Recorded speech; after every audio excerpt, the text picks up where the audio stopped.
Monday में आपका स्वागत है। तो कैसे हैं आप लोग? आज की इस वीडियो में हम डिस्कस करेंगे एनर्जी और पावर के बारे में, जो कि हमारी जिंदगी में बहुत ज्यादा इंपॉर्टेंट है। इंडिया की बात करें तो आपको शायद पता होगा, जो स्टैंडर्ड रेटिंग होती है, जो हमारे घर में बिजली आती है, वो किस पोटेंशियल की आती है दोस्तों? उसका पोटेंशियल होता है 220 वोल्ट्स। शायद आपने सुना होगा या आपने देखा होगा, हर बल्ब के ऊपर रेटिंग भी लिखी होती है 220 वोल्ट्स 50 हर्ट्ज ऐसा करके, राइट?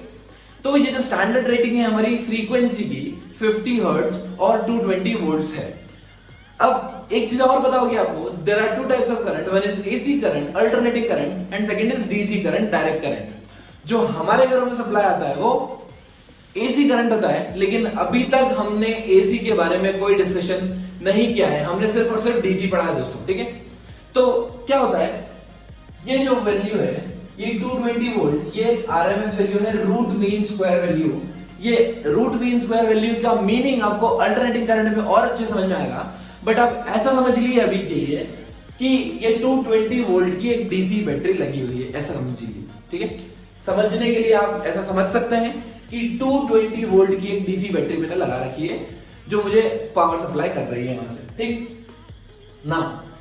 आपने स्विच देखे होंगे, जो स्विच बोर्ड होता है, तो सारे स्विच दोस्तों, जितने भी अपने घर में डिवाइस है, वो सारे डिवाइस सीरीज में कनेक्टेड है या पैरेलल में? जितने भी डिवाइस है, फ्रिज, कूलर, एसी, टीवी, जो भी है आपके घर में, वो सारे डिवाइसेस दिखते हैं सीरीज में, बोर्ड पे देखे तो दोस्तों सीरीज में कभी नहीं होते, वो होते सारे पैरेलल में। क्यों होते पैरेलल में? क्योंकि एक तो स्टैंडर्ड रेटिंग फिक्स कर दी हमने 220 वोल्ट। जितने भी डिवाइसेस, जितने भी अप्लायंसेस हम यूज करते हैं, सबके ऊपर पोटेंशियल गिरना चाहिए 220 वोल्ट, तभी वो प्रॉपर्ली वर्क करते हैं। चलिए मान लीजिए, आपको समझाता हूं मैं कि हमने सीरीज में क्यों लगाया, क्यों नहीं लगाया, पैरेलल में क्यों लगाया। मान लीजिए ये दो बल्ब है, बल्ब 1, बल्ब 2, या आप कुछ भी मान सकते हैं अपने घर में जितने भी डिवाइसेस हैं। एसी मान लीजिए इसको, कूलर मान लीजिए, फ्रिज मान लीजिए, ठीक है? अब ये एसी है हमारा और ये फ्रिज है, रेफ्रिजरेटर। सो इधर से मान लो करंट चली आई, मैंने 220 वोल्ट की बैटरी लगी, करंट चली आई। सपोज एसी खराब हो गया, एसी क्या हो गया, फॉल्ट हो गया। अब बताओ रेफ्रिजरेटर चलेगा? भैया अगर यहां से ब्रेक हो गई ये लाइन, तो खेल खत्म, अब तो ये चलने ही नहीं वाला है। मतलब एक डिवाइस अगर उड़ गया पूरे घर में तो पूरे घर की बत्ती गुल। लेकिन मान लीजिए ये एसी है और ये रेफ्रिजरेटर है, इनको हमने पैरेलल में कनेक्ट किया, तो यहां से करंट गई आई, अब कुछ करंट बढ़ गई I1 I2, लेकिन दोनों के ऊपर पोटेंशियल ड्रॉप तो अभी भी कितना हो रहा है, 220 वोल्ट, यहां भी 220 वोल्ट, यहां भी 220 वोल्ट, यहां भी 220 वोल्ट। मान लीजिए एसी खराब हो गया, एसी अगर खराब भी होता है तो क्या रेफ्रिजरेटर बंद होगा? नहीं होगा। तो हमेशा याद रखना है कि हमारे घर में जितने भी अप्लायंसेस हैं, they are connected in parallel, ठीक है? अब हम डिस्कस करेंगे कि वो कितना पावर उनके ऊपर गिरता है, कितना पावर कंज्यूम होता है, हमारा इलेक्ट्रिसिटी जो बिल होता है वो कैसे जनरेट होता है, ठीक है? चलो दोस्तों, अब हम निकालते हैं एनर्जी, या मैं बोलूं कितना हीट उसने डिसिपेट किया है किसी हमारा रेजिस्टर एलिमेंट ने, ठीक है? चलिए, तो मान लीजिए V वोल्ट की बैटरी है। V क्या है दोस्तों? इसका पोटेंशियल डिफरेंस। ईएमएफ और पोटेंशियल डिफरेंस में बहुत आसमान, जमीन आसमान का अंतर है, और ये मैं आपको पहले ही डिस्कस कर चुका हूं, ठीक है? अभी हम मान रहे हैं कि इसका इंटरनल रेजिस्टेंस वगैरह कुछ कंसीडर नहीं कर रहे हैं, इसके अक्रॉस पोटेंशियल डिफरेंस मान रहे हैं V, ठीक है? यहां से कुछ करंट चलेगी ऐसे, है ना? तो इस पॉइंट पे मान लीजिए ये रेजिस्टर है। अब रेजिस्टर क्या होता है? बेसिकली रेजिस्टर ये कुछ नहीं है, लोड है, जैसे मान ले लाइट है, ठीक है? तो क्या होता है, हमारी जो केमिकल एनर्जी है वो यहां से जाती है और हमको इसको मिल जाती है, ठीक है? तो जो भी एनर्जी, लाइट एनर्जी हमारी यहां से इलेक्ट्रिकल एनर्जी है, इलेक्ट्रिकल एनर्जी काय में कन्वर्ट हो जाती है? हम मान के चलते हैं कि वो हीट में कन्वर्ट हो गई, ठीक है? आप बोलेंगे नहीं ये तो लाइट एनर्जी, या कोई और डिवाइस यूज करेंगे तो सब चीज अलग अलग। हम मान के ऐसा चलते हैं कि जितना भी एनर्जी यहां से लॉस्ट हो रहा है और जितना भी एनर्जी इसको मिल रहा है, ये हीट के फॉर्म में डिसिपेट कर देता है। इसको, रेजिस्टेंस को डिसिपेटिव एलिमेंट भी बोलते हैं, ठीक है? तो देखते हैं इसका एक्सप्रेशन कैसे निकालेंगे। मान लीजिए कोई चार्ज पार्टिकल Q इधर से भागता हुआ है, तो ये बैटरी क्या करेगी? बैटरी देगी उसको एनर्जी। बैटरी क्या देगी दोस्तों? एनर्जी। इसने एनर्जी दी, इस पॉइंट पे इसकी एनर्जी कितनी देगी? EV। पोटेंशियल एनर्जी क्या होती है? Charge into potential at that point. तो यहां पे आ गया EV, फिर यहाँ पे वापस जीरो हो जाएगा। मतलब ये जो एनर्जी है इस चार्ज पार्टिकल की ईवी से लेके जीरो तक हो रही है। क्यों हो रही है? क्योंकि ये रेजिस्टर इसको खा जाएगा एनर्जी को। रेजिस्टर क्या करेगा? कंज्यूम कर लेगा एनर्जी। ठीक बात। तो एनर्जी देखते हैं। एनर्जी क्या होगा दोस्तों? Q into V. V battery का पोटेंशियल है, वी चेंज नहीं होता, वी हमेशा क्या रहता है दोस्तों? कांस्टेंट रहता है। अब ये क्या है? एनर्जी एक चार्ज पार्टिकल ने, Q चार्ज पार्टिकल ने इसको दे दी रेजिस्टेंस को। मुझे पता है कि चार्ज कंटिन्यूअसली फ्लो होते रहते हैं। चार्ज क्या होते हैं? कंटिन्यूअसली फ्लो होते रहते हैं। तो मैं काम करता हूं, उसको डिफरेंशिएट करता हूं। d energy by dt, d by dt क्या हो जाएगा? dq by dt। और v तो क्या है? कांस्टेंट है। बैटरी का पोटेंशियल डिफरेंस हमेशा कांस्टेंट रहता है, मैंने आपको पहले ही बता रखा है। तो ये क्या होगा? dq by dt rate of flow of charge, q into i, q into i basically, sorry v into i मतलब पोटेंशियल इनटू करंट। ये d बाय dt क्या हुआ दोस्तों? Rate of change of energy. इसी को मैं बोलता हूं पावर। इसी को क्या बोलता हूं दोस्तों? Power. Power p is equal to v into i। ये इंपॉर्टेंट फॉर्मूला आ गया आपका। पावर डिसिपेटेड और power consumed v into i। Power consumed by this resistor element. ठीक है। अब अगर करंट आई गई है, यहां से करंट कितनी गई? अगर आई गई है तो क्या मैं v इक्वल टू IR लगा सकता हूं? ये पोटेंशियल डिफरेंस, ये रेजिस्टेंस R। तो मैं पावर के कुछ दो तीन फॉर्मूले और लिखता हूं। ये होता है v इनटू i, या मैं इसको लिखता हूं i स्क्वायर इनटू r, या मैं इसको लिखता हूं v स्क्वायर बाय r। दोस्तों मैंने कुछ नहीं किया है, मैंने क्या किया है? v equal to IR use किया है। तो एक बार v को रिमूव कर दिया तो लिख दिया i इनटू r, फिर एक बार i को रिमूव कर दिया तो लिख दिया v बाय r। तो ये हो गया v by r into v, तो v square by r। So ये तीनों फॉर्मूला आपको लगाना है जब आपको पावर पूछे। अब आप पूछेंगे कौन सा फॉर्मूला कब लगाना है सर? जो चीज गिवन हो क्वेश्चन में बस उसके अबाउट लगाना। अगर आपको करंट गिवन है तो i स्क्वायर r लगाना, पोटेंशियल गिवन है तो v स्क्वायर बाय r लगाना। समझ में आ रहा है? जो चीज गिवन है दोस्तों आपको उस हिसाब से अपना फॉर्मूला पिक करना चाहिए। चलिए ओके, अब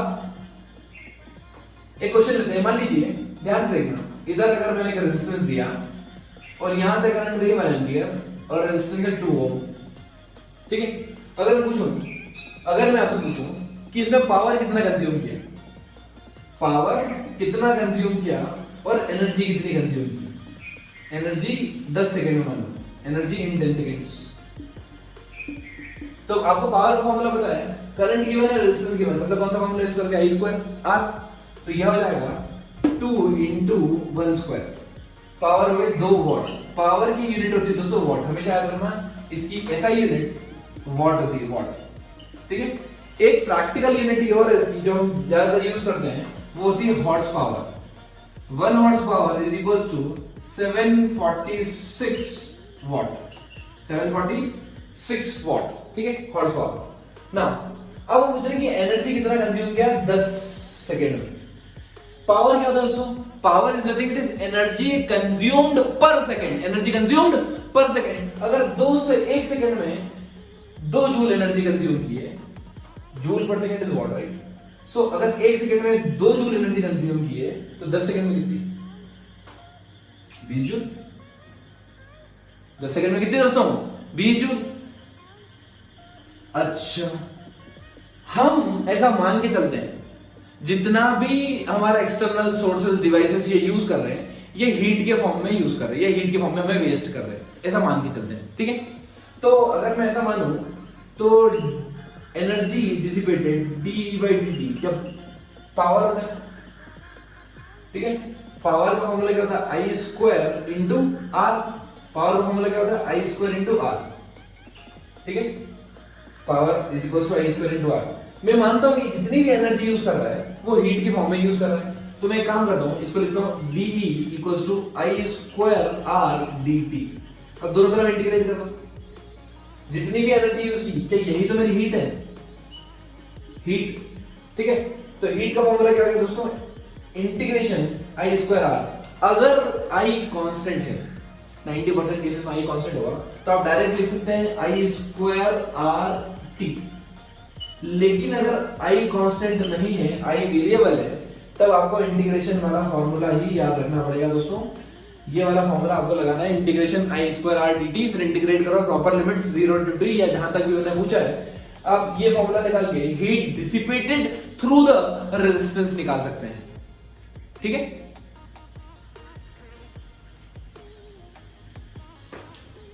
तो दोस्तों देखते हैं हम एक प्रैक्टिकल टॉपिक। प्रैक्टिकल क्यों? क्योंकि ये हमारे घरों में यूज होता है। Unit calculation for electric meter. सबके घर में बिजली होगी, बिजली होगी तो लाइट जलती भी होगी, लाइट जलती होगी तो वहां पे मीटर लगा होगा, मीटर में कुछ ना कुछ नंबर लिखे होते हैं। हालांकि आपको उससे कोई फर्क नहीं पड़ता, बट फिर भी अगर आपने देखा हो तो वो मीटर में बड़े बड़े नंबर होते हैं। वो आजकल सब डिजिटल मीटर लग गए हैं सबके घर में। ठीक है, पहले अगर लोहे वाले मीटर लगते थे, वो जो नॉर्मल चलते हैं एनालॉग वाले, तो उसमें क्या होता था कि आप चुंबक लगा के उसको रोक देते थे। ठीक है, लेकिन ये जो डिजिटल मीटर आ गए हैं, इसमें चोरी करना बहुत डिफिकल्ट हो गया है। तो होता क्या है, अपन काम की बात पे आते हैं, वो नंबर लिखे होते हैं वहां पे कुछ, जैसे मान लो 1246। ठीक है, ये चीज क्या लिखी होती है, वो एक्चुअली क्या कैलकुलेट करते थे दोस्तों? मतलब वो जो बिल भेजते हैं आपको कि आपको आज का इस महीने का बिजली का बिल 2000 रुपए है, तो किस बेसिस पे लेते हैं? क्या वो आपका ये चेक करते हैं आपने कितना करंट यूज किया, या वो यूज करते हैं आपने कितना पावर कंज्यूम किया, या वो ये यूज करते हैं कितना पोटेंशियल डिफरेंस खा गए आप, या वो यूज करते हैं कि कितनी एनर्जी खा गए आप? तो अगर आपका आंसर एनर्जी है तो आपका आंसर बिल्कुल सही है। क्यों? क्योंकि मीटर के ऊपर लिखा रहता है। अगर आप मीटर को ध्यान से देखोगे तो वहां पे लिखा रहता है 1246 kWh। ध्यान से देखना, यूनिट कभी भी आपको ऐसा लिखा होगा, मान लो कुछ भी नंबर होगा 1 2 3 4 5 6 कुछ भी मान लो ऐसे, और बीच इधर छोटा लिखा है kWh। ये kWh क्या दोस्तों? Kilowatt hour. Kilowatt hour, kilowatt क्या है? पावर। पावर अपन वॉट में निकालते हैं, वो किलो वॉट। ठीक है, तो किलो वॉट इंटू टाइम, मतलब पावर इंटू टाइम क्या हो गया? एनर्जी। मतलब ये जो कैलकुलेट कर रहे हैं वो एनर्जी कैलकुलेट कर रहे हैं, और हमको बोलते हैं कि आपने इतनी एनर्जी कंज्यूम कर ली है तो हमें इतने पैसे दे दो। समझ में आया? मतलब ये जो यूनिट होती है 1 यूनिट, ठीक है, कैलकुलेट कैसे करते हैं? वो बोलते हैं अपने से आपने 200 यूनिट कंज्यूम की, 400 यूनिट कंज्यूम की, 1000 यूनिट कंज्यूम की, उस अकॉर्डिंगली अपने से पैसे लेते हैं। तो 1 यूनिट मतलब वो बोलते हैं 1 किलो वॉट आर।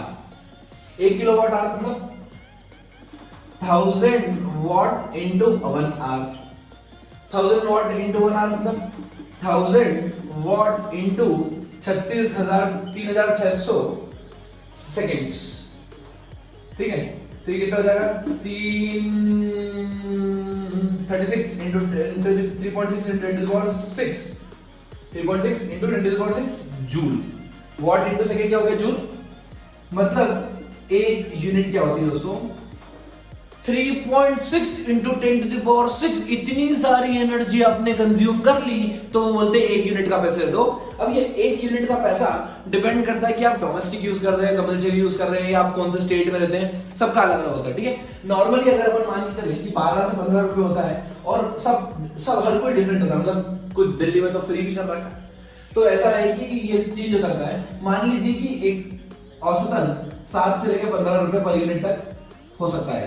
ठीक है, इतना चार्ज करते हैं वो अपने से 10 रुपए के आसपास, 15 रुपए के आसपास 1 यूनिट कंज्यूम करने का। ठीक है, अब आई होप आपको समझ में आया होगा कि हम 1 यूनिट मतलब क्या, हम एनर्जी यूज करते हैं कितनी? 1 किलोवाट इन 1 आवर। मान लीजिए क्वेश्चन करिए कि 100 वॉट के बल्ब है, वो जो ब्लू आते ना, ब्लू येलो कलर के पहले आते थे, 100 वॉट के हमने कितने बल्ब लगाए? 20 बल्ब लगाए। ठीक है, और उनको 10 घंटे तक चलाया। 100 वॉट के कितने बल्ब लगाए दोस्तों? 20 बल्ब लगाए, और उनको कितने घंटे तक चलाया? 20 घंटे तक चलाया। और उन्होंने बोला कि 1 यूनिट का पैसा 10 रुपए। 1 यूनिट का कितना रुपए? 10 रुपए। अब आपको अमाउंट कैलकुलेट करना है, तो कैसे कैलकुलेट करेंगे? सबसे पहले तो हमें पता होनी चाहिए कि हमने कितने किलोवाट आवर यूज कर लिया, कितना किलोवाट आवर यूज कर लिया। ठीक है, चलो 20 बल्ब 100 वॉट के, तो कितना पावर हो गया? नेट पावर जो हमने यूज किया वो हुआ 20 into 1000, sorry 20 into 100, 2000 what. 2000 what कितने आवर के लिए? 10 आवर के लिए। तो जो एनर्जी होगी कि 2000 इंटू 10 2000 इंटू 10 कितना हो गया ये 20,000 वॉट आवर, ठीक है 20,000 वॉट आवर। अब हमें किलोवाट आवर में चाहिए तो इजी हो जाता है हमारे कैलकुलेशन। एक काम करते हैं 3 दिन हटा देते हैं, ये हो जाएगा 20 किलोवाट आवर। 20 किलोवाट आवर मतलब कितने यूनिट्स 20 यूनिट्स। 1 किलोवाट आवर मतलब 1 यूनिट। तो हमने कितने कंज्यूम की दोस्तों, इतने हमने 20 बल्ब जलाए, दिवाली बनाई हमने घर में 20 बल्ब, वो भी 100 वॉट के। आजकल तो एलईडी चलते हैं 10 वॉट 12 वॉट 15 वॉट, पर हमने बड़े बड़े लगाए एकदम हेलोजन टाइप्स। तो हमने 20 यूनिट कंज्यूम कर ली। तो अगर मैं 10 रुपए के हिसाब से चार्ज करता हूं 1 यूनिट का, आपको एमपी वाले आपके जो भी इलेक्ट्रिसिटी बोर्ड वाले हैं, तो वो आपको 10 रुपए अगर मान लो पर यूनिट चार्ज करते हैं, तो 20 यूनिट का कितना रुपए होगा, वो बोलेंगे चलो आपकी दिवाली के 200 रुपए हमें दे दीजिए। तो इस तरीके से आप अपने घरों में कैलकुलेशन कर सकते हैं। आप सारे डिवाइसेस निकाल लीजिए, देख लीजिए कितना कितना पोटेंशियल वो यूज कर रहे हैं, कितनी कितनी एनर्जी वो यूज कर रहे हैं, आप ये भी चेक कर सकते हैं। डिजिटल मीटर में सब कुछ लिखा होता है कि कौन सा डिवाइस कितनी यूज कर रहा है, कैसे। पूरे घर की लाइट बंद कर दो और एसी चला लो, सिर्फ एसी चलाओगे तो आपको पता पड़ जाएगा कि एसी ने कितनी यूनिट्स यूज की है, ठीक है। 1 मिनट का निकाल लो, फिर आप अकॉर्डिंगली 1 आवर का भी निकाल सकते हैं, ठीक है। बात करते हैं कुछ सेफ्टी डिवाइसेस की। सेफ्टी डिवाइसेस में हमारे पास होता है फ्यूज वायर। आपने फ्यूज वायर देखा होगा दोस्तों, एक पतला तार होता है, उसको अपन दोनों एंड में बांध देते हैं और उसको लाइव वायर के साथ कनेक्ट कर देते हैं, जहां से मेन लाइन फ्लो होती है। ऐसा क्यों करते हैं, हम हमेशा चाहते हैं कि जितनी भी करंट हो पहले वहां से फ्लो हो, फिर हमारे घरों के अंदर आए। आजकल एक एमसीबी करके चीज आ गई है। आप बोलते हैं कभी एकदम से एक्सेसिव फ्लो हो जाता है करंट का, तो बोलते हैं एमसीबी ट्रिप हो गई, ठीक है, मेन सर्किट ब्रेकर, उसको बोलते हैं एमसीबी, ठीक है। वो एक तरीके का सेफ्टी डिवाइस ही हमारा that has ability to protect the excess current. जैसे मान लो बहुत ज्यादा करंट आ गई बाहर से, लोड एकदम पावर सोर्स से, या आपकी जो डीपी वगैरह लगी होती बाहर से, एकदम तेज करंट आ गया, तो हो सकता है कि आपके डिवाइस जो आप यूज कर रहे हैं वो खराब हो जाए। चार्जर, लैपटॉप चार्जर, या आपके बड़े बड़े डिवाइसेस मान लीजिए फ्रिज, एसी, ये सब खराब हो सकते हैं अगर एकदम से हैवी करंट वहां से फ्लो किया गया। तो हम क्या करते हैं, एक सेफ्टी डिवाइस लगा देते हैं, ताकि जितना भी करंट हो वहां से पहले सेफ्टी डिवाइस में से फ्लो हो, फिर हमारे घरों के अंदर आए, ठीक। अब उसकी क्या क्या प्रॉपर्टीज होती है, उसकी प्रॉपर्टीज होती है कि उसका जो मेल्टिंग पॉइंट है वो लो होना चाहिए। लो मेल्टिंग पॉइंट क्यों होना चाहिए, मान लो एकदम से तेजी से करंट आया तो हीट जनरेट होती है, करेक्ट। अगर मान लो ज्यादा करंट आ गया तो ज्यादा हीट जनरेट हो जाएगी, जैसे ही ज्यादा हीट जनरेट हुई उसको ब्रेक हो जाना चाहिए वहां से। वो ब्रेक हो गया तो घर में आगे करंट नहीं जाएगी। क्या चीज क्लियर है। उसका जो ओमिक लॉस है वो लो होना चाहिए, बहुत कम लॉस होना चाहिए ओमिक लॉस, ठीक है। जो उसकी कंडक्टिविटी है वो बहुत हाई होना चाहिए। देखो हाई कंडक्टिविटी होगी तभी तो लो रेजिस्टिविटी होगी। हाई इंडक्टिविटी और रेजिस्टिविटी एक दूसरे के इनवर्सली प्रोपोर्शनल होती है। तो रेजिस्टिविटी जो होनी चाहिए वो कम होनी चाहिए, या मैं बोलूं जो कंडक्टिविटी होनी चाहिए वो ज्यादा होना चाहिए, पूरा एक्सेप्टेंस होना चाहिए, इलेक्ट्रॉन्स बहुत ज्यादा होना चाहिए उसके अंदर, फ्री इलेक्ट्रॉन्स। ऐसे डिवाइसेस को बनाने के लिए हम जो यूज करते हैं वो यूजुअली जिंक, लेड या टिन यूज करते हैं। आइए दोस्तों अब हम बात करते हैं ग्लूब की, बल्ब। ये बल्ब क्या होता है, बेसिकली आप जब भी कभी बल्ब खरीदने आते हैं तो उसमें 2 चीज लिखी होती है, एक होता है उसका पोटेंशियल, कि कितने पोटेंशियल डिफरेंस पे आपको उसको यूज करना है, और दूसरी चीज उसमें लिखी होती है वॉट। मान लीजिए 100 वॉट है, ठीक है। अब ये चीज स्टैंडर्ड होती है, स्टैंडर्ड, इनको बोलते हैं स्टैंडर्ड रेटिंग्स। क्या बोलते हैं दोस्तों, स्टैंडर्ड रेटिंग। किसी भी इलेक्ट्रिकल डिवाइसेस की यूजुअली बल्ब वगैरह लेंगे सब कुछ उसके ऊपर ही लिखा रहता है, आपको देखना होता है। अब इसमें पावर गिवन है, तो जो इसका रेटेड पावर होता है मैं इसको लिखता हूं PR, rated power equals to V²/R। VR ये है रेटेड वोल्टेज, और ये है इसका रेजिस्टेंस ऑफ द बल्ब, ठीक है। रेजिस्टेंस ऑफ द बल्ब कैसे निकालेंगे दोस्तों, रेजिस्टेंस ऑफ द बल्ब निकालने का तरीका V² rated divided by P rated. यहां से आपको resistance of the bulb easily निकल जाएगा, ठीक है। अब देखिए अब क्या होता है ना, कई बार मान लीजिए आपने बल्ब है जल रहा है, वो कई बार क्या होता है डिम हो जाता है, ठीक है, एकदम डिम हो जाता है, या फिर पंखा घूमते घूमते स्लो हो जाता है।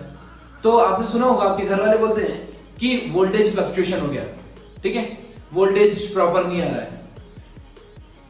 मतलब जितना पोटेंशियल इसके ऊपर ड्रॉप होना चाहिए उतना पोटेंशियल नहीं आ पा रहा है, इसलिए जो बल्ब होता है वो क्या होता है, डिम हो जाता है। अगर मान लो ज्यादा पोटेंशियल आ गया, ठीक है, अगर बहुत ज्यादा पोटेंशियल आ गया तो ये बल्ब फ्यूज भी हो सकता है, बर्स्ट भी हो सकता है, ठीक है, ये बल्ब खराब हो जाते हैं फिर उस केस में। मान लीजिए कि अगर इसका जो अप्लाइड सोर्स है वो कुछ और है, हम मान लेते हैं कि V अप्लाइड है, ये क्या है, पोटेंशियल हमने इसके ऊपर अप्लाई किया, किसके ऊपर, बल्ब के ऊपर। तो अगर मुझे पावर निकालना है कि कितना पावर यूज करेगा बल्ब, पावर यूज, तो उसका फॉर्मूला हम लिख सकते हैं VA divided by VS the whole square into its rated power.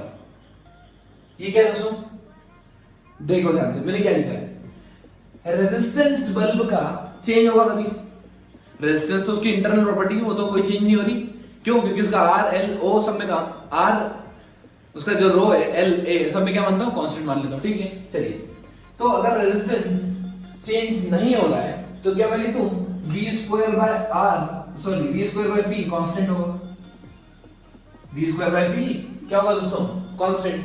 मतलब अगर मैंने मान लो उसकी रेटेड पोटेंशियल लिया, rated potential divided by rated power should be equal to applied potential the whole square divided by applied power, ठीक है। अब ये बेसिकली अप्लाइड है या मैं ऐसे बोलूं पावर कंज्यूम्ड है, एक ही बात है। तो पावर कंज्यूम्ड का फॉर्मूला या पावर अप्लाइड का फॉर्मूला मेरा हो जाएगा V square A applied divided by V rated का square into its rated power. यही मैंने आपको यहां पे लिख के बताया, ठीक है। कितना पावर कोई बल्ब कंज्यूम कर रहा है वो आपको ऐसे निकाल सकते हैं आप, ठीक है। अब हमेशा याद रखना कि अगर आप रेटेड वैल्यू से कम वोल्ट लगाते हो तो वो डिम हो जाएगा, और रेटेड वैल्यू से ज्यादा पोटेंशियल लगा सकते हो तो हो सकता है वो बर्स्ट हो जाए, ठीक है।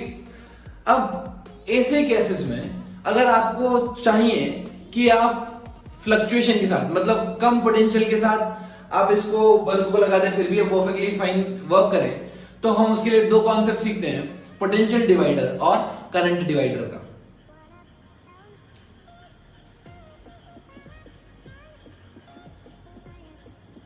Now we will learn the concept of potential divider or voltage divider and current divider. हमने अभी देखा कि मान लीजिए एक अज्यूम कर लीजिए कि मेरा कोई बल्ब है या कोई एलिमेंट है जो 4 वोल्ट पे वर्क कर सकता है, ठीक है, और मैंने जो सप्लाई किया उसको वो कितना कर दिया, 10 वोल्ट कर दिया, सप्लाई कितना किया 10 वोल्ट, तो क्या होगा इसका, उड़ जाएगा, उड़ जाएगा। अब हमें इसको बचाना है, कैसे बचाएंगे, हमेशा याद रखना अगर आपको पोटेंशियल डिवाइड करना है तो रेजिस्टेंस को सीरीज में लगा दो, क्यों, क्योंकि मान लीजिए ये एक रेजिस्टेंस लगाया मैंने R, ये आपका डिवाइस का एज इट इज, और ये आपका एक्सटर्नल सोर्स है। अब क्या किया आपने 10 वोल्ट यहां पे ड्रॉप किया, 10 वोल्ट, आपको यहां पे कितना चाहिए, 4 वोल्ट चाहिए, समझ आ रहा है, कितना चाहिए 4 वोल्ट। इसका मतलब यहां पे ड्रॉप कितना होना चाहिए दोस्तों, 6 वोल्ट। कितना ड्रॉप होना चाहिए दोस्तों, 6 वोल्ट। बस आपको कॉमन सेंस लगाना है कि सीरीज में लगाने पे पोटेंशियल ड्रॉप हो जाता है, सीरीज में लगाने पे क्या होता है, पोटेंशियल ड्रॉप हो जाता है, पोटेंशियल डिवाइड हो जाता है, ऐसा समझिए, पोटेंशियल क्या हो जाता है, डिवाइड, जितना पोटेंशियल बैटरी देगी उतना ही पोटेंशियल इन दोनों पे ड्रॉप होगा, ठीक है। अब आप V IR से कंडीशन निकाल सकते हैं कि कितना आपको रेजिस्टेंस चाहिए, कितने करंट की वैल्यू चाहिए, ये सब, ठीक है।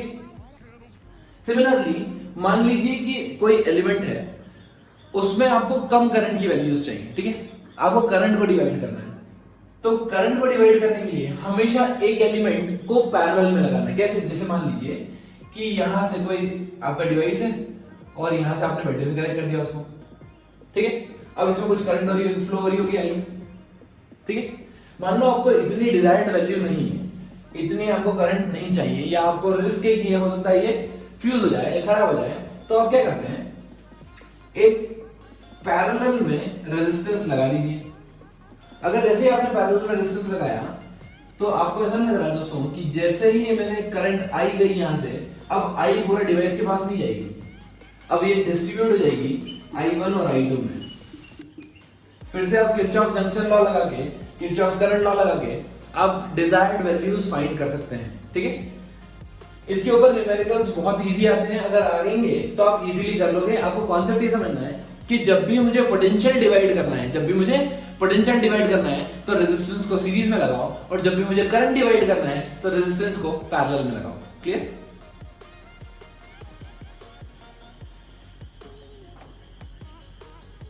तो आइए दोस्तों समझते हैं हम अब कलर कोडिंग ऑफ रेजिस्टेंसेस। इसकी नीड क्या पड़ी और ये क्या चीज है।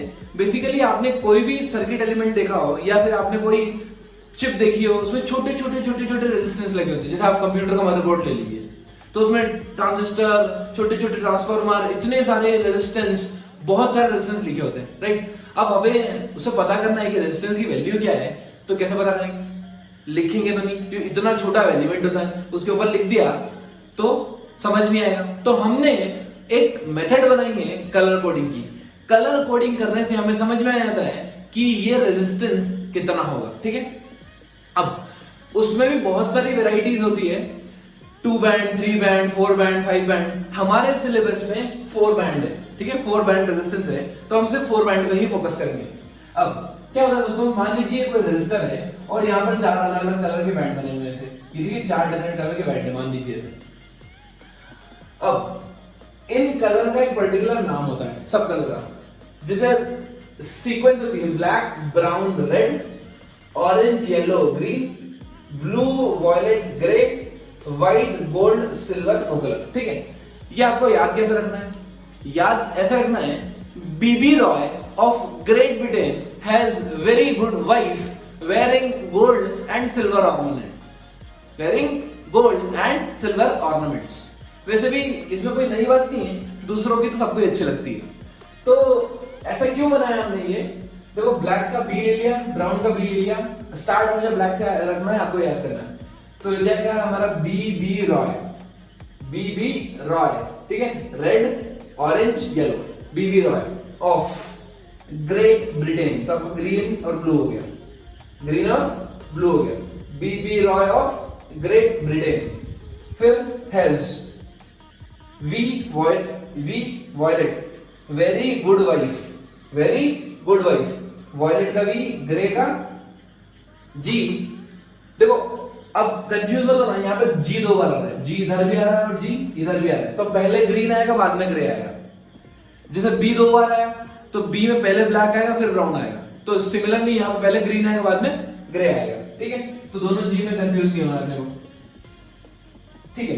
Very good wife, very gold and silver. देखो गोल्ड को तो अलग ही चीज है गोल्ड, तो आप ग्रे से, ग्रीन से गोल्ड को कंपेयर ना करो, ठीक है। मैं बताऊंगा ये क्या चीज है, बट अभी के लिए याद रखो कि सिल्वर, गोल्ड और आखिरी में नो कलर। मतलब हो सकता है कि यहाँ पे चौथे बैंड में कोई कलर ना हो, ठीक है, नो कलर हो।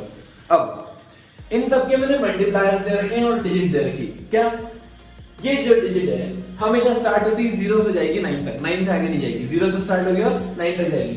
तो हर कलर का नंबर दे दो, 0 1 2 3 4 5 6 7 8 9। व्हाइट को मिल गया 9, यहाँ पे काम खत्म।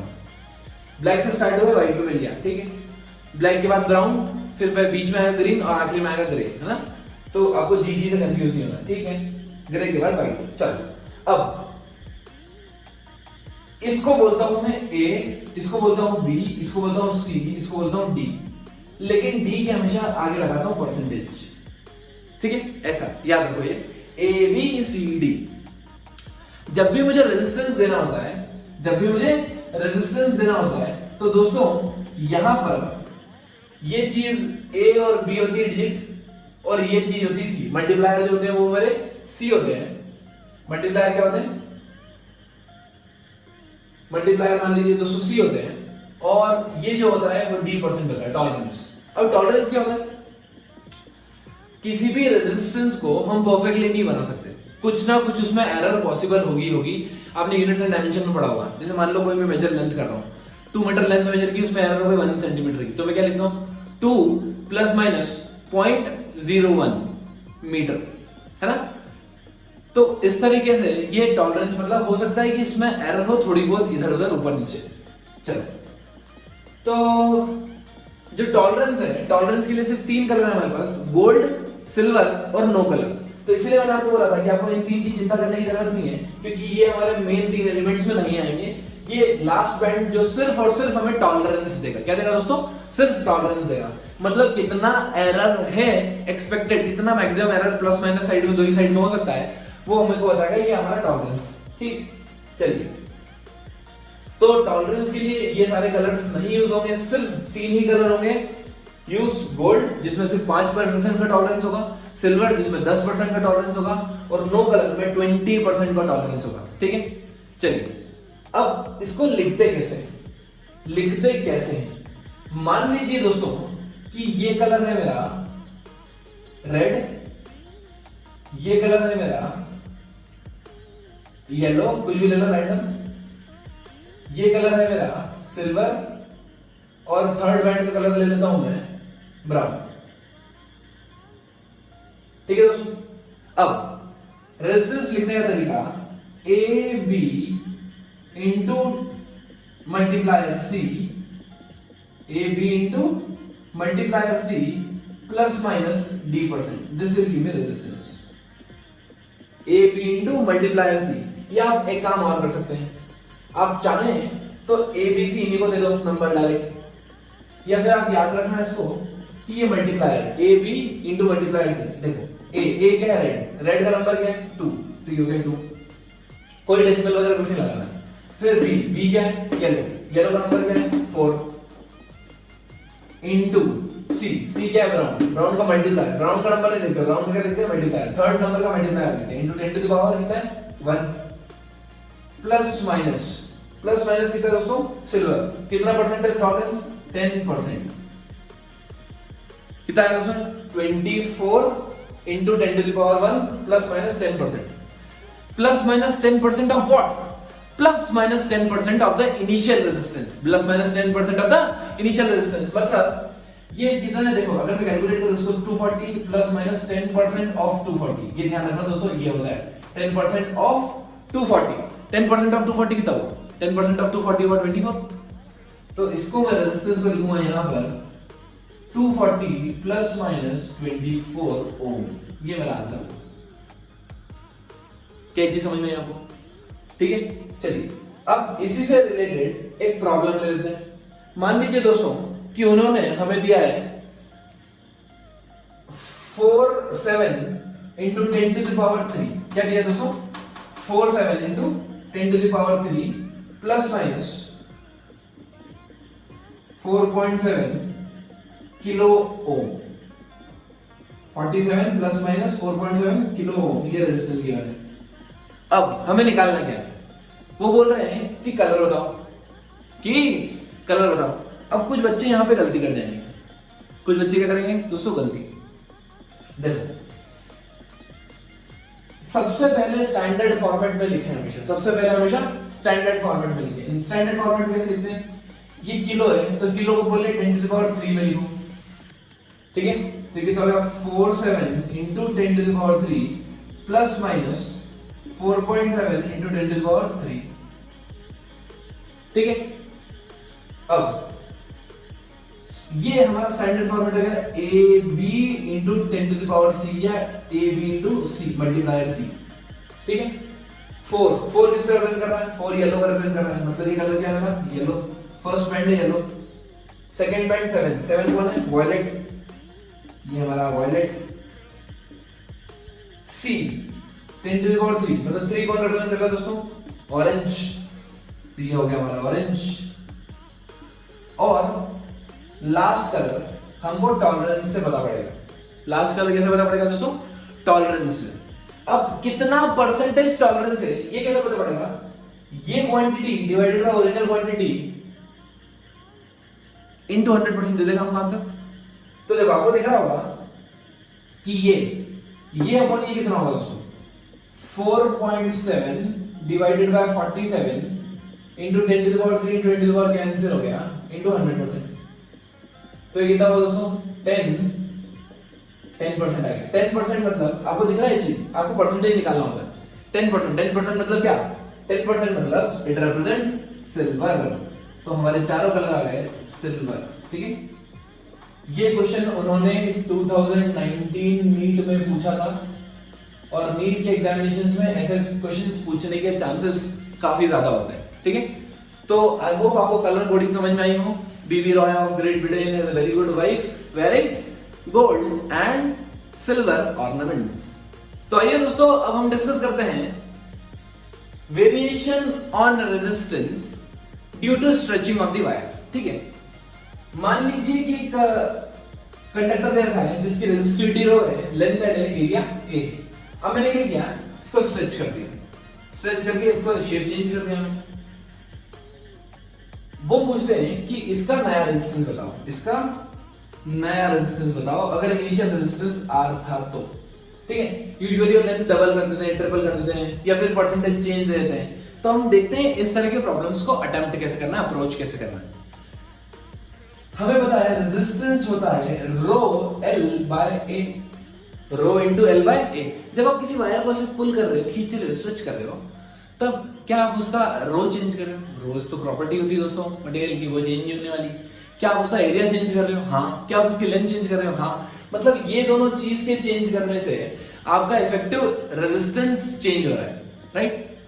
अब क्या होता है ना कि दो वेरिएशन एक साथ होते हैं तो हमारे लिए काफी डिफिकल्ट हो जाता है निकालना कि लेंथ भी बढ़ रही है, लेंथ बढ़ रही है तो रेजिस्टेंस बढ़ रहा है और एरिया घट रहा है, एरिया भी क्या हो रहा है, घट रहा है। तो इन दोनों फैक्टर्स के कारण जो इफेक्टिव रेजिस्टेंस आएगा वो बढ़ जाएगा, क्योंकि ये न्यूमरेटर में और ये डिनोमिनेटर में, ये चीज इंक्रीज हो रही है और ये चीज डिक्रीज हो रही है, ठीक है।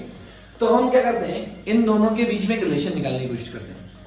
क्या निकालने की रिलेशन दोस्तों? जितना वॉल्यूम इनिशियली था, जितना वॉल्यूम वायर का इनिशियली था, मैंने ऐड तो किया ही नहीं कुछ रेजिस्टेंस, मैंने उसको खींचा, तो क्या फाइनल वॉल्यूम भी सेम रहेगा? तो फाइनल वॉल्यूम अगर सेम रहेगा तो फिर I can write volume initially, volume क्या होता है, area into length should be equals to final area into final length. Initial area into initial length should be equals to final area into final length. अब जो नया resistance आएगा वो रो into new length by new area आएगा, correct. Now हम क्या कर सकते हैं दोस्तों, हम जो चीज कर सकते हैं यहां से वो एरिया को रिमूव कर सकते हैं। कैसे रिमूव कर सकते हैं? क्या मैं लिख दूं old resistance equals to rho into length divided by area, area को लिख दो वॉल्यूम डिवाइडेड बाय लेंथ। तो कितना हो गया, rho divided by volume into length square, rho divided by volume into length square, ठीक है। इसका मतलब एक इंपॉर्टेंट रिजल्ट आ गया कि अगर आप स्ट्रेच कर रहे हो वायर को तो जो उसकी रेजिस्टेंस होता है वो प्रोपोर्शनल होता है एल स्क्वायर के। रेजिस्टेंस कितना होगा दोस्तों, एल स्क्वायर के, ठीक है। रेजिस्टेंस जो आएगा वो एल स्क्वायर के डिपेंडेंट आएगा डायरेक्ट। आपको अगर लेंथ गिवन हो, लेंथ 2 टाइम्स हो गई, 3 टाइम्स हो गई, तो आप डायरेक्ट निकाल सकते हैं। दूसरा वेरिएशन क्या होता है, उन्होंने मान लो एरिया दिया हो, क्या दिया हो, लेंथ ना गिवन हो, एरिया गिवन हो कि फाइनल एरिया गिवन है। अगर फाइनल एरिया गिवन है तब हम क्या करेंगे, इसी फॉर्मूले में जहां हमने लेंथ को रिप्लेस किया था, पहले एरिया को रिप्लेस किया था, वहां आप लेंथ को रिप्लेस कर देते हैं। तो मैं इसको ऐसे भी लिख सकता हूं divided by length area, rho divided by area into length. Length की जगह क्या लिखा दोस्तों, इस बार में लेंथ की जगह पे लिखता हूं मैं volume by area, volume by area, volume by area. Length की जगह लिख दिया वॉल्यूम बाय एरिया। तो आपको एक चीज दिख रही होगी कि जो रेजिस्टेंस है वो इनवर्सली प्रोपोर्शनल आएगा ए स्क्वायर के, एरिया के स्क्वायर के, ठीक है। अब वो आप लोग को कंफ्यूज कैसे करेंगे, मान लीजिए कि कोई रेजिस्टेंस आर था, ठीक है, और एक सिलेंड्रिकल कंडक्टर था जिसका रेडियस स्मॉल आर था, ठीक है। मान लीजिए कि ये ऐसा रेजिस्टेंस है और इसका रेडियस स्मॉल आर है, ये आर रेजिस्टेंस। अब उन्होंने क्या किया, उन्होंने खींचा या दबाया, तो जो आर था वो हो गया, मान लो अगर दबाने पे आर 2 आ गया, अज्यूम कर लो दबाया, रेडियस कितना हो गया 2r। वो पूछते हैं कि रेजिस्टेंस कितना चेंज हुआ होगा। तो दोस्तों यहां पर देखो हमें एरिया के रिस्पेक्ट में फॉर्मूला होता है that the resistance of the wire is inversely proportional to area square. अगर मैं रेडियस के टर्म्स में लिखना चाहूं तो क्या मैं ऐसे लिख दूं, रेडियस स्क्वायर का होल स्क्वायर, मतलब radius to the power 4 direct. तो आपको ये दूसरा रिलेशन भी याद रखना है कि जो रेजिस्टेंस होता है वो स्ट्रेच करने पे एल स्क्वायर पे चला जाता है और 1/a² पे चले जाता है, और 1/a² को 1 रेडियस टू द पावर 4 भी लिख सकते हैं। क्लियर? चलिए अब एक छोटा सा क्वेश्चन ले लीजिए। मान लीजिए कोई रेजिस्टेंस है, अब उसकी लेंथ मैंने 2% इंक्रीज कर दी। क्या कर दी दोस्तों? लेंथ को मैंने स्ट्रेच करके, ठीक है, एडिशनल कुछ नहीं किया, मैंने स्ट्रेच करके 2% इंक्रीज कर the length. Find the percentage change in new resistance. New resistance में परसेंटेज चेंज कितना होगा? तो आपको एक चीज पता है यहां से कि resistance is proportional to L square, R is proportional to L square, बाकी सब तो कांस्टेंट है। तो मैं फर्स्ट मेथड जो हमने सीखी थी फर्स्ट चैप्टर में, यूनिट्स एंड डायमेंशन में, एरर एनालिसिस, याद है? एरर एनालिसिस में क्या होता था? Change in resistance divided by resistance is equal to L square, तो क्या लिखूं? 2 times delta L by L। बोलो हां। अब मैं क्या कर रहा हूं? दोनों तरफ 100% का मल्टीप्लाई करता हूं, दोनों तरफ 100% का मल्टीप्लाई करता हूं। तो L बाय L क्या बोला? Change in length, percentage change in length 2% है, तो ये आएगा 2 into percentage change in length कितना गिवन है दोस्तों? 2%। तो यहाँ पे हो गया मेरा 4%, मतलब रेजिस्टेंस कितना चेंज आएगा दोस्तों? 4%। ठीक है? अच्छा, क्या ये फॉर्मूला आप हमेशा लगा सकते हो? अगर परसेंटेज चेंज आपका 5% या 8% से ज्यादा आ रहा हो, then you can use this formula. Then you have to use final resistance minus initial resistance upon initial resistance to 100%. This will give you the percentage change in any quantity, not only in resistance. ये formula बहुत important है, मैं आपके लिए लिख देता हूं। अगर आपको किसी भी चीज में परसेंटेज चेंज निकालना हो दोस्तों, परसेंटेज चेंज, तो परसेंटेज चेंज निकालने के लिए final quantity minus initial quantity divided by initial quantity into 100% कर दीजिए, आप इजीली परसेंटेज चेंज कैलकुलेट कर पाएंगे। ठीक है? अब ये फॉर्मूला यहां भी लगा सकते हैं, बट क्योंकि परसेंटेज चेंज बहुत छोटा था इसलिए मैंने स्मार्ट मेथड लगाई। जब भी छोटा परसेंटेज चेंज हो आपको इसी तरह से सॉल्व करना है। ठीक है? कर दिखाओ कुछ ऐसा दुनिया करना चाहे तुम्हारे जैसा। Stay motivated, keep learning, keep supporting.